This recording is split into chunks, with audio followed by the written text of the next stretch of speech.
महाभारत में धृतराष्ट्र अंधे थे, लेकिन उन्हें यह अंधापन पिछले जन्म में मिले एक श्राप के कारण मिला था। धृतराष्ट्र ने ही गांधारी के परिवार को मरवाया था, लेकिन क्यों मिला था उन्हें अंधे होने का श्राप और क्यों मरवाया था उन्होंने अपनी पत्नी गांधारी के परिवार को? आइए जानते हैं धृतराष्ट्र से जुड़ी कुछ ऐसी ही खास बातें। भीम ने धृतराष्ट्र के प्रिय पुत्र दुर्योधन और दुःशासन को बड़ी निर्दयता से मार डाला था। इस कारण धृतराष्ट्र भीम को भी मार डालना चाहते थे। जब युद्ध समाप्त हो गया तो श्री कृष्ण के साथ युधिष्ठिर, भीम, अर्जुन, नकुल और सहदेव महाराज धृतराष्ट्र से मिलने पहुंचे। युधिष्ठिर ने धृतराष्ट्र को प्रणाम किया और सभी पांडवों ने अपने अपने नाम ले प्रणाम किया। श्री कृष्ण महाराज के मन की बात पहले से ही समझ गए थे कि वे भीम का नाश करना चाहते हैं। धृतराष्ट्र ने भीम को गले लगाने की इच्छा जताई तो श्री कृष्ण ने तुरंत ही भीम के स्थान पर भीम की लोहे की मूर्ति आगे बढ़ा दी। धृतराष्ट्र बहुत शक्तिशाली थे। उन्होंने क्रोध में आकर लोहे से बनी भीम की मूर्ति को दोनों हाथों से दबोच लिया और मूर्ति को तोड़ डाला। मूर्ति तोड़ने की वजह से उनके मुंह से भी खून निकलने लगा और वे जमीन पर गिर गए। कुछ ही देर में उनका क्रोध शांत हुआ तो उन्हें लगा कि भीम मर गया है, तो वे रोने लगे। तब श्री कृष्ण ने महाराज से कहा कि भीम जीवित है, आपने जिसे तोड़ा है वह तो भीम के आकार की मूर्ति थी। इस प्रकार श्री कृष्ण ने भीम के प्राण बचा लिए। महाराज शांतनु और सत्यवती के दो पुत्र हुए, विचित्रवीर्य और चित्रांगद। चित्रांगद कमायु में ही युद्ध में मारे गए। इसके बाद भीष्म ने विचित्रवीर्य का विवाह काशी की राजकुमारी अंबिका और अंबालिका से करवाया। विवाह के कुछ समय बाद ही विचित्रवीर्य की भी बीमारी के कारण मृत्यु हो गई।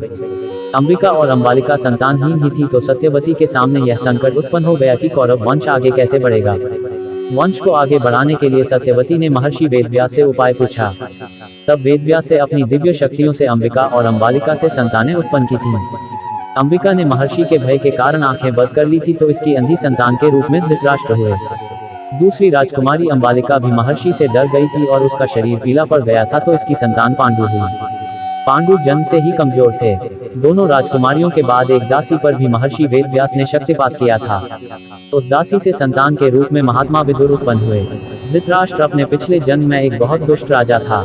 एक दिन उसने देखा कि नदी में एक हंस अपने बच्चों के साथ आराम से विचरण कर रहा है। उसने आदेश दिया कि उस हंस की आंख फोड़ दी जाए और उसके बच्चों को मार दिया जाए। इसी वजह से अगले जन्म में वह अंधा पैदा हुआ और उसके पुत्र भी उसी तरह मृत्यु को प्राप्त हुए जैसे उस हंस के। धृतराष्ट्र, पांडु और विदुर के पालन पोषण का भार भीष्म के ऊपर था। तीनों पुत्र बड़े हुए तो उन्हें विद्या अर्जित करने भेजा गया। धृतराष्ट्र बल विद्या में श्रेष्ठ हुए, पांडु धनुर्विद्या में और विदुर धर्म और नीति में पारंगत हो गए। तीनों पुत्र युवा हुए तो बड़े पुत्र धृतराष्ट्र को नहीं बल्कि पांडु को राजा बनाया गया, क्योंकि धृतराष्ट्र अंधे थे और विदुर दासी पुत्र थे। पांडु की मृत्यु के बाद धृतराष्ट्र को राजा बनाया गया। धृतराष्ट्र नहीं चाहते थे कि उनके बाद युधिष्ठिर राजा बने, बल्कि वे चाहते थे कि उनका पुत्र दुर्योधन राजा बने। इसी कारण वे लगातार पांडव पुत्रों की उपेक्षा करते रहे। भीष्म ने धृतराष्ट्र का विवाह गांधार की राजकुमारी गांधारी से कराया था। विवाह से पूर्व गांधारी को ये बात मालूम नहीं थी कि धृतराष्ट्र अंधे हैं। जब गांधारी को ये बात मालूम हुई तो उसने भी अपनी आंखों पर पट्टी बांध ली। अब पति और पत्नी दोनों अंधे के समान हो गए थे। धृतराष्ट्र और गांधारी के 100 पुत्र और एक पुत्री थी। दुर्योधन सबसे बड़ा और सबसे प्रिय पुत्र था। दुर्योधन के प्रति धृतराष्ट्र को अत्यधिक मोह था। इसी मोह के कारण दुर्योधन के गलत कार्यों पर भी वे मौन रहे। दुर्योधन की गलत इच्छाओं को पूरा करने के लिए भी हमेशा तैयार रहते थे। यही मोह पूरे वंश के नाश का कारण बना। धृतराष्ट्र का विवाह गांधार देश की गांधारी के साथ हुआ था।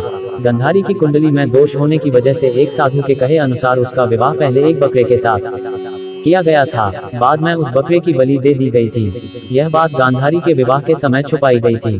जब धृतराष्ट्र को इस बात का पता चला तो उसने गांधार, नरेश, सुबाला और उसके 100 पुत्रों को कारावास में डाल दिया और काफी यातनाएं दी। एक एक करके सुबाला के सभी पुत्र मरने लगे।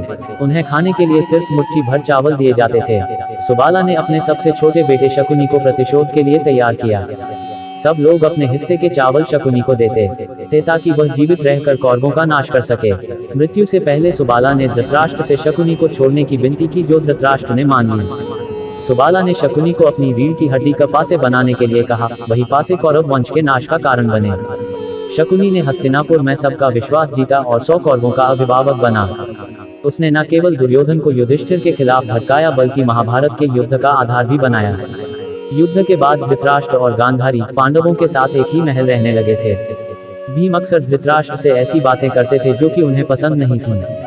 भीम के ऐसे व्यवहार से धृतराष्ट्र बहुत दुखी रहने लगे थे। वे धीरे धीरे 2 दिन या 4 दिन में एक बार भोजन करने लगे। इस प्रकार 15 वर्ष निकल गए। फिर एक दिन धृतराष्ट्र के मन में वैराग्य का भाव जाग गया और वे गांधारी के साथ वन में चले गए। वीडियो अच्छे लगे तो लाइक एंड सब्सक्राइब करें और बेल आइकन को प्रेस करना ना भूलें। जय हिंद।